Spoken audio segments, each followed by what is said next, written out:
एक प्रश्न विचारेन, त्याची बरं. मला फक्त रॅपिड फायर मध्ये उत्तर दे. घरातला सगळ्यात स्ट्रॉंग प्लेअर कोण वाटतं तुला? रुचिता म्हणता येईल, कारण की ती खूप स्ट्रॉंग आहे. हम्म. 12 तर 12 जणांवरती अशी भारी. फाईट करणारी आहे ती. बरं, वीक प्लेअर कोणाला म्हणशील? वीक मी प्राजक्ताला म्हणेल, कारण की ती जेव्हा पहिलं कॅप्टन ती झाली त्याच्यामध्ये तिचं काहीच नाही होतं. टेबल खाली जाऊन फक्त ती भरायचं काम करत होती, बाकी सगळे नडलोय तर आम्ही हो. नडलोय तिच्यासाठी.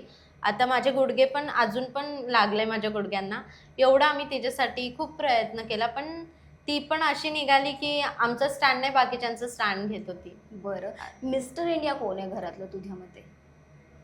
असं तर मला कोण नाही वाटत. सगळे दिसत आहेत. सगळे. बरं, बोल बच्चन फक्त बोलतो आणि काम काही नाही. कारण फक्त बोलतो, बोलतच बसतो. बरं, नारद मुनी कोण आहे इकडच्या गोष्टी तिकडे?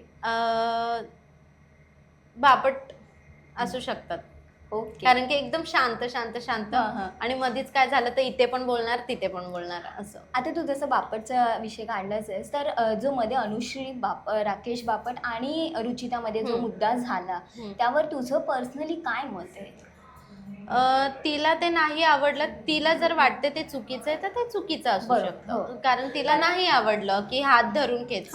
कारण तूही तिथे होतीस आणि ती तुझ्यावरही अनुश्री ओरडली, कारण की तिला बरं नाही होतं, तिला मीच गोळी दिली होती की झोपून जा म्हणून, आणि ती तिथे जाऊन झोपली आणि सगळेजण बोलले तिच्यावरती, खूप ओरडले, आणि ते राकेश दादा पण आले आणि तिला खेचायला लागले. ते तिला नाही आवडलं. आता नाही आवडलं तर नाहीच बोलणार ना आपण. बरं, मिठी छुरी कोण आहे गोड बोलून काम करते? तीच प्राजक्ता.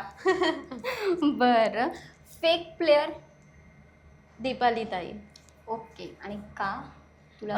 कारण की ती आमच्यासोबत आमची राहत होती असंच नॉर्मली, आणि गेममध्ये डायरेक्टली आमच्या अपोजिट जात होती. डायरेक्ट म्हणजे आम्हाला शॉक बसायचा, अरे तू आत्ता तर जेवलीच माझ्यासोबत आणि आत्ताच का अशी वागते असं. बरं, तुझ्यामध्ये टॉप 5 कोण असेल? कोण नसतं.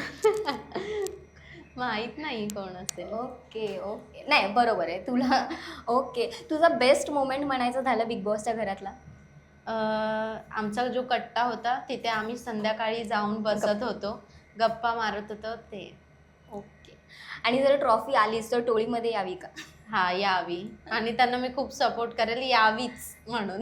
ओके, तर पुन्हा एकदा बिग बॉसच्या घरात जाण्याची संधी मिळाली तर टार्गेट कोण असेल, किंवा मजा येईल का पुन्हा जायला? हा, पुन्हा जर मला चान्स भेटला ना 100% मी माझे देणार तिथे, आणि दाखवणार मग राधा पाटील दुसरी कशी असू शकते. ओके, थँक्यू सो मच, आणि ऑल दी बेस्ट. थँक्यू.